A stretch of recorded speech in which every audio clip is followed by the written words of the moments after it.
Fed up with the everyday grind. Tired out from the summer heat.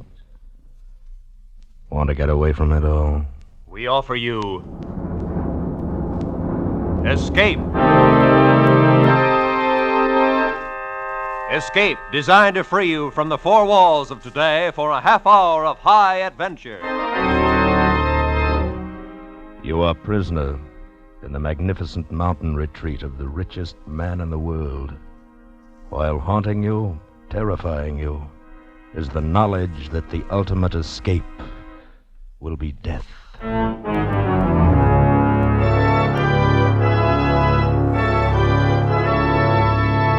Tonight, we escape to an isolated Montana plateau and the strange secret of a stranger family, as F. Scott Fitzgerald told it in his fantastic story, The Diamond as Big as the Ritz.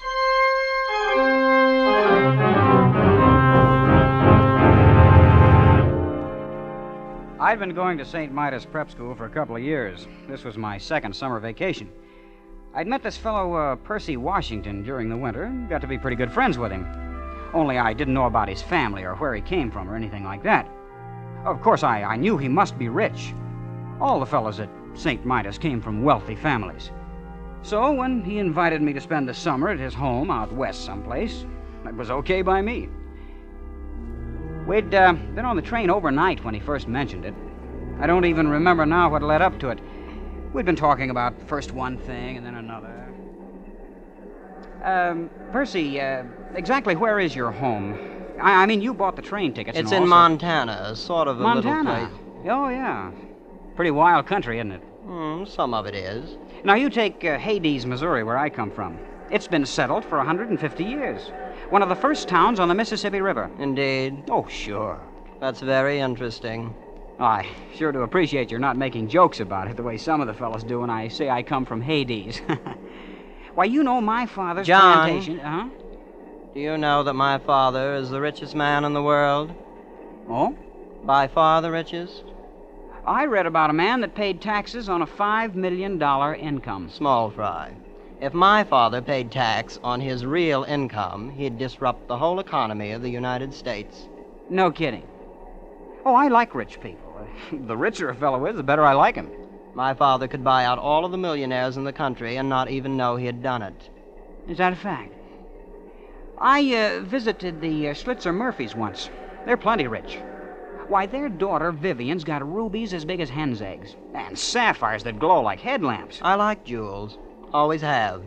I used to collect them instead of stamps. And diamonds. The Schlitzer Murphys had diamonds as big as walnuts. Oh, that's nothing. Huh?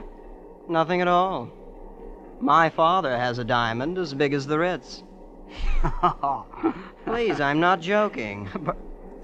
But you mean as big as the Ritz-Carlton Hotel? Exactly. My father has a diamond as big as the Ritz.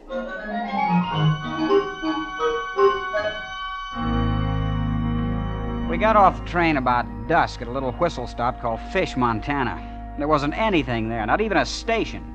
Just a broken-down old buggy and 4 or 5 sheep herders lounging beside the track, and I suppose wondering who we were.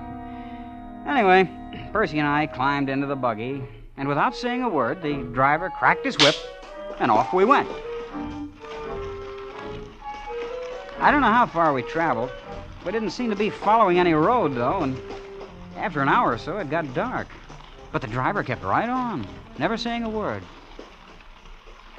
I hope you'll pardon this inconvenience, John, but we have to take certain precautions, you know. Oh, that's all right. Anyway, we're almost there. You're, home, you mean? Oh, no, to the place where we consider it safe to transfer. A transfer? What do you mean? Oh, there's the signal now. Headlights. Pull up the horse, Absam. Here we are. An automobile, but how? There's no road. Oh, this car's special built. Doesn't need roads. Welcome home, Master. Good evening, Gigsum. Well, come on, John. Let's get in. Gosh, this car, what's it made out of? Silver? No, platinum. Those are emeralds in the hubcaps. And the upholstering, it's fur. Mink. You're ready, Master? Anytime, Gigsum. You've probably noticed the exceptional brightness of the headlamps. The lenses are cut from diamonds. Boy, what a car. This old junkie, we use it for a station wagon.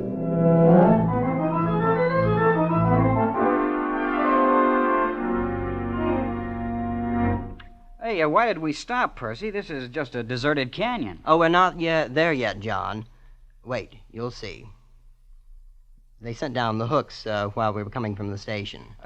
The hooks? Yes, to attach to the wheels, you know. That's what Gigsom's doing now. Incidentally, Gigsom will look after you during our visit. Look after me. Your personal valet. Of course, there'll be other slaves available, too, whenever you need them. Do you have a lot of slaves? 300 or 400, I suppose. Oh, all ready, Gigsom? Yes, master. Hello! Hoist away! Look, we're leaving the ground. Yes, there's a hoist up there on top of the cliff. Has cables about a quarter of a mile long. But what for? Oh, it's the only way in. Imagine hoisting an automobile a quarter of a mile up the side of a cliff. It's really nothing. As you may have guessed, John, this is not going to be like anything you ever saw before in your life.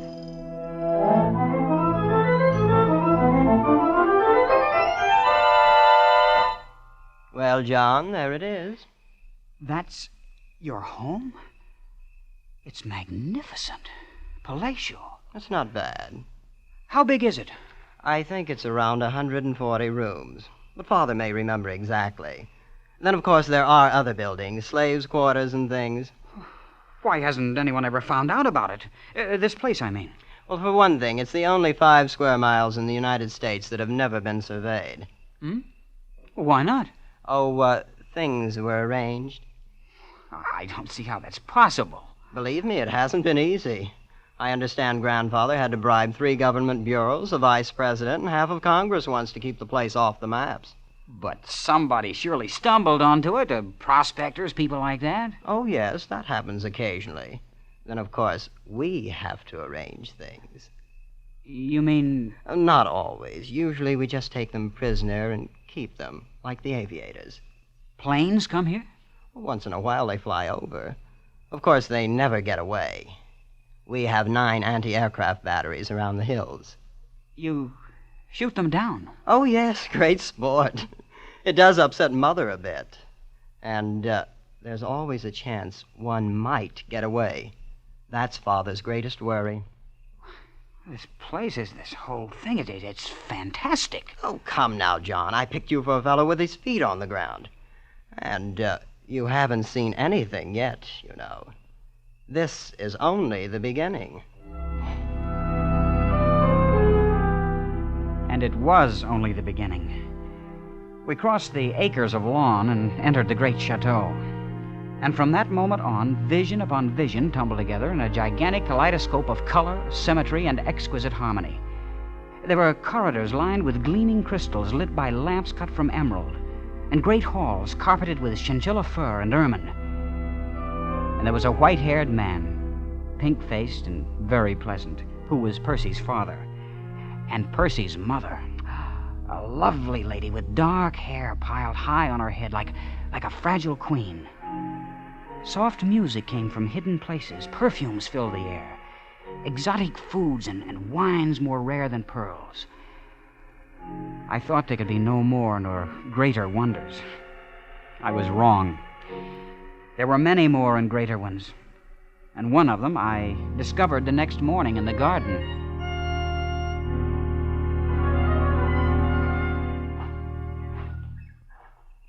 Hello there. Yeah? Yeah. Oh. You're lovely. My name is Kismine. You're John Unger. You're a friend of my brother. You from the East? No, at least not exactly. I'm from Hades. Oh? Missouri. Oh. Would you like to sit down here on the grass? Why, yes, sure I would. I'm going east to school this fall. Do you suppose I'll like it? I think so. Of course, it'll be different from all this. That's what Jasmine says. She's in the East now. I've never been outside. Who is Jasmine? My sister. She's older than I am. I hope you won't be offended, but you're the most beautiful girl I've ever seen. Yes, I know. What? I surprised you, didn't I?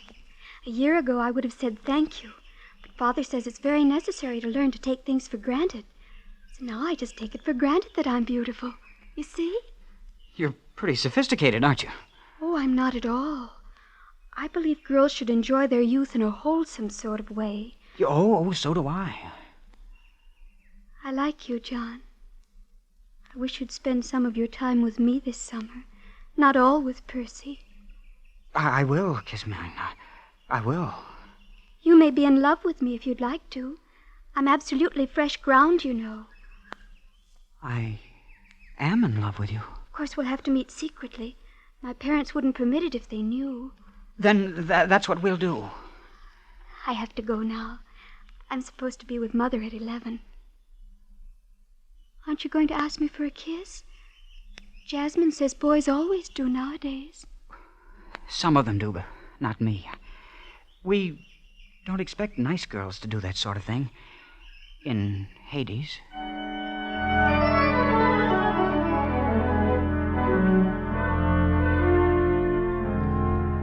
It was a funny thing. Percy's family were polite, friendly, always smiling. And yet all the time I had a feeling that some terrible and golden mystery lay hidden just around the corner. A few days after I'd met Kismine, Percy remarked casually that an unusual event had occurred. A man had escaped from the cage. I didn't know what he meant then, but the next morning I was walking with Percy's father on the grounds of the estate. Mr. Washington, Percy said something about a man escaping from the cage. I didn't quite get it. The cage, well, perhaps you'd like to see it. It might prove interesting, just as a novelty. It's over there. These trees, they're 60 feet tall, and they have roses blooming all over. Yes, it's a rather interesting development by a Swiss botanist. These are the only ones in the world. Oh, I'll be darned. Although I suppose you'll see them all over the country in a few years. No, these are the only ones. That was arranged. Here we are, the cage. It's a pit dug in the ground, and a grating on top. Oh, yes, it's not really a cage, except in a certain sense. Well, boys, how are you getting along? How many men are there down there? About 50, as I recall. Who are they? Oh, aviators we've shot down, wandering prospectors, men of that sort. But why are they kept there? They've all had the common misfortune of having discovered El Dorado. Gentlemen, I am sure you would like to know that your companion who departed without my permission has been taken care of. Yes, he was shot by some of my agents in 14 different places. Golf, Mr. Unger? They found him then? The man who got away? No, those places were towns. My agents were overeager. None of them could offer a positive identification. I'm afraid the man may still be at large. You see, it's not all utopia here. No, we do have our difficulties. Isn't it a little unnecessary, holding them like that? No, not at all. It's the only way to keep this place hidden. Yes, I guess that must be important. Oh, Percy was telling me something on the train. I thought he was kidding, but... Well, he said you had a diamond as big as the Ritz-Carlton Hotel. Oh, yes. Yes, indeed. As a matter of fact, it's much bigger than the Ritz. Much bigger.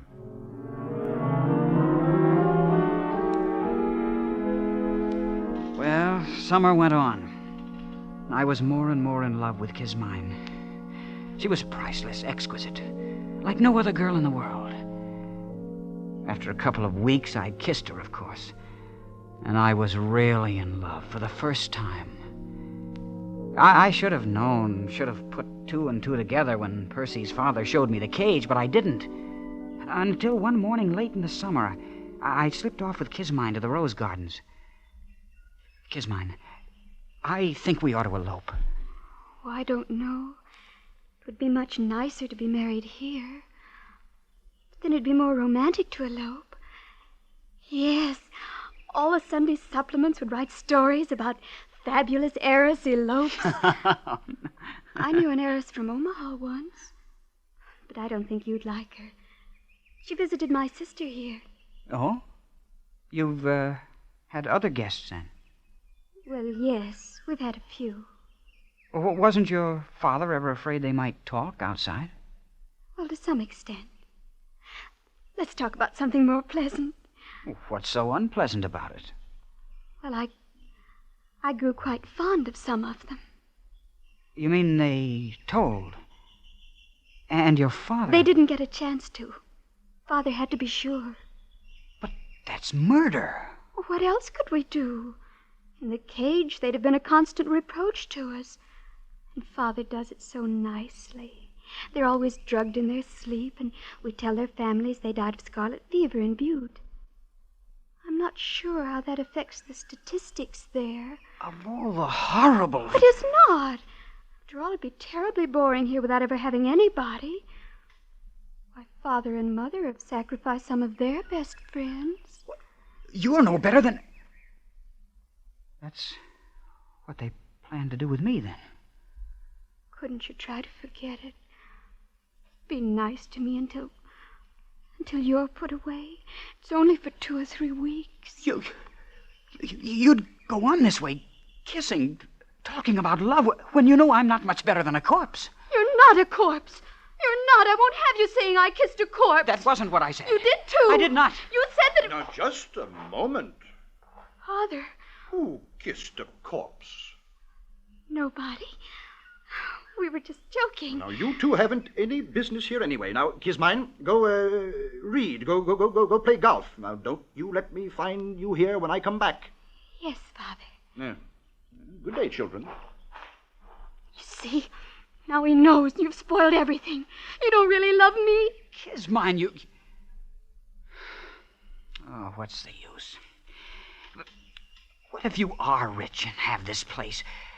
Why would it be so terrible if anyone found out about it? Why, it's on account of the diamond, of course. Diamond? What is this diamond all of you talk about? Well, it's... You'd better ask Percy. I'm always getting things mixed up. I will ask him. And another thing.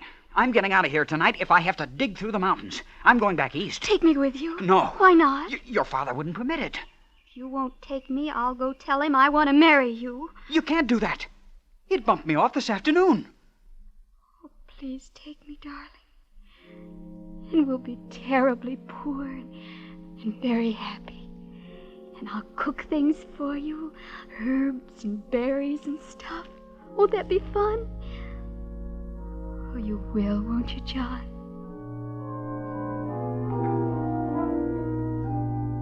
Well, my head was really in a whirl.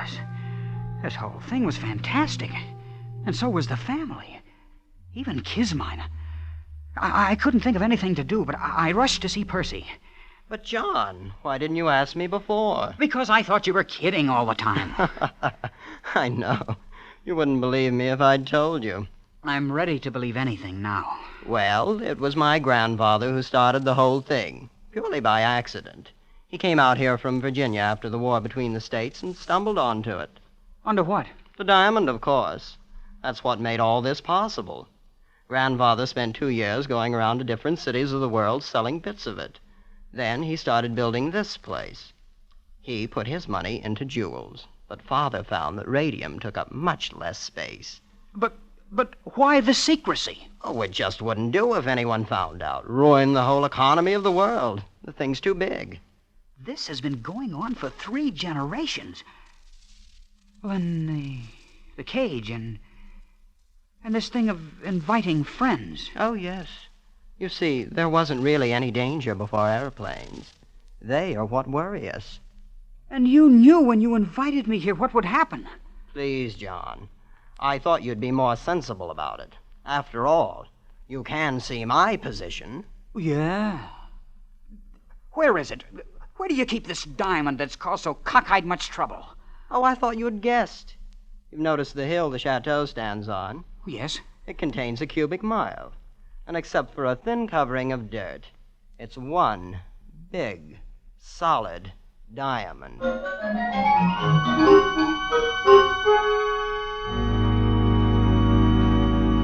It was nearly midnight.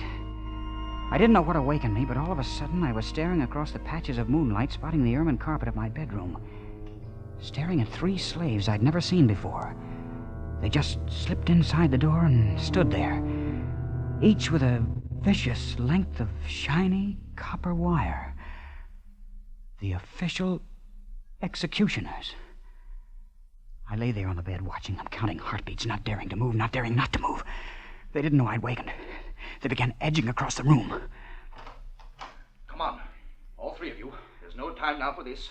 All hell's broken loose. Hurry. I took one long, deep breath. The first one in several moments. Then I was out of the bed in an instant, throwing on my clothes and dashing through the long crystal corridor to Kismine's room. Kismine, are you awake? John, over here by the window. So they woke you up, too. If you mean 3 of your father's slaves... No, airplanes. Airplanes. So that's what it is. At least a dozen. I saw them crossing against the moon. Look, they're circling way over there. You think they're here on purpose? Oh, yes. They dropped warnings to Father. It's that man who got away from the cage, you know. Good for him. Yes, wasn't he clever? I think we'll open up on them any second now. Open up? Yes, our anti-aircraft. Oh, this is going to be thrilling. Thrilling? Oh, look, they're in range now. Bravo! Bravo! Kismine, get away from that window! Good heavens. Did you see that? Yes, and we've got to get out of here. Can't you understand? There's a little grove of trees across on the side of the mountains. We always keep one of the cars there. We'll have a nice view of everything. A nice view? Kismine, you don't seem to understand. They mean business. They're out to finish off you and your whole family. But it all seems so silly. Or when you come right down to it, they've never even met us.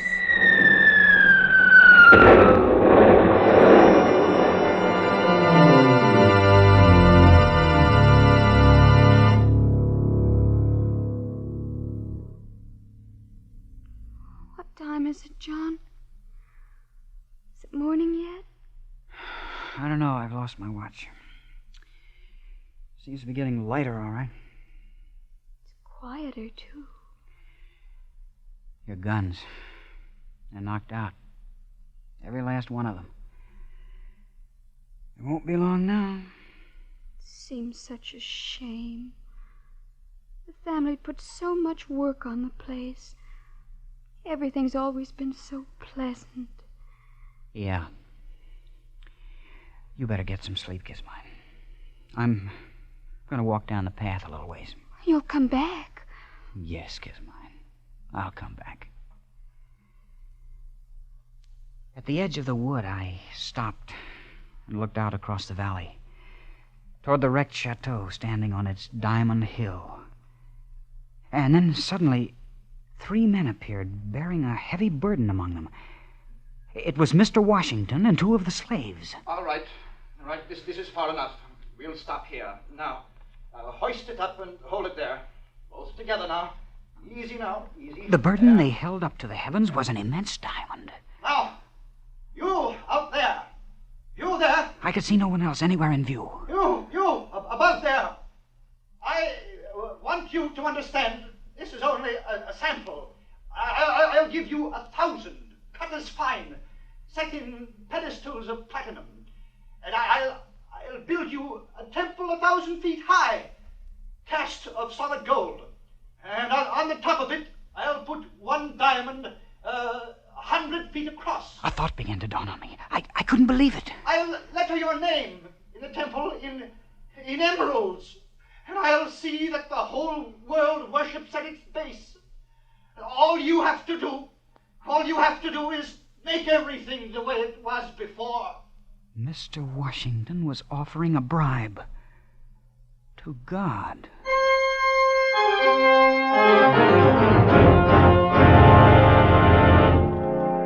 He stopped talking and waited.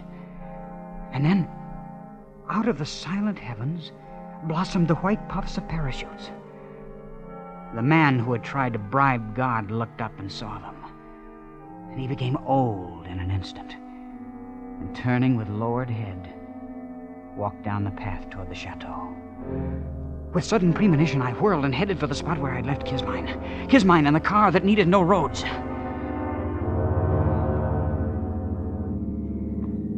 Haven't we gone far enough, John? I suppose. We're 10 miles from the chateau. It's all so hectic. This rushing about and losing sleep and everything. Hand me those field glasses. Here they are. You see anything? No. Oh, wait. What is it? It's your father and mother. And Percy. They're going into a tunnel down below the chateau. They've got an underground escape. No. No, I remember now. The mountain's wired. Some kind of an atom bomb. Atom? Atomic bomb? That's it. Father's had it for years. He always said it would disintegrate the whole works, diamond and all. Of course, he only regarded it as a last resort. So he'd rather have it like that. They're all inside the tunnel now. I can see the troopers moving in. I don't suppose there's really anything to be done about it now. And there wasn't.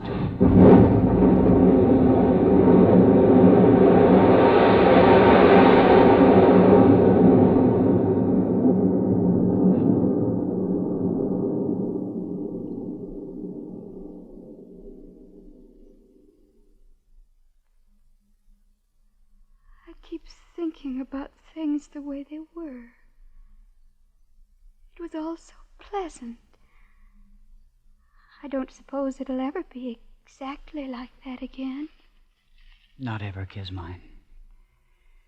And maybe it never was.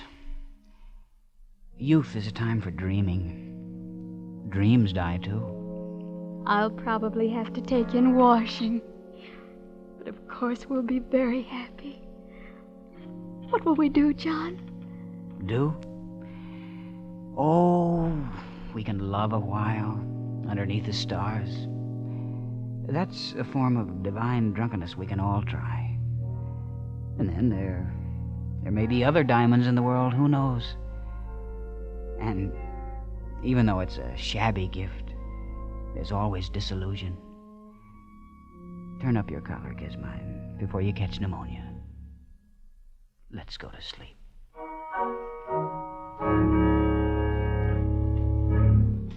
Escape is produced and directed by Norman MacDonald. Tonight we have brought you The Diamond as Big as the Ritz by F. Scott Fitzgerald, adapted for radio by Les Crutchfield, with editorial supervision by John Dunkel. In tonight's cast were Sam Edwards, Peggy Weber, Danny Merrill, John Daner, and Don Diamond. Special music by Ivan Ditmars. Next week. Each time you fall asleep, you find yourself dreaming the same strange dream, one in which you live out your life in the distant future, and always a hideous fate moves closer to you, a fate from which you cannot escape.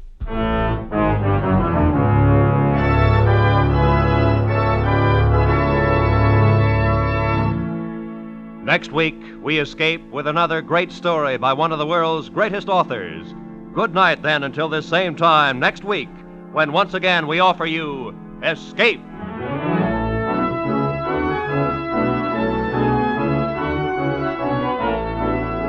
This is Roy Rowan speaking for CBS, the Columbia Broadcasting System.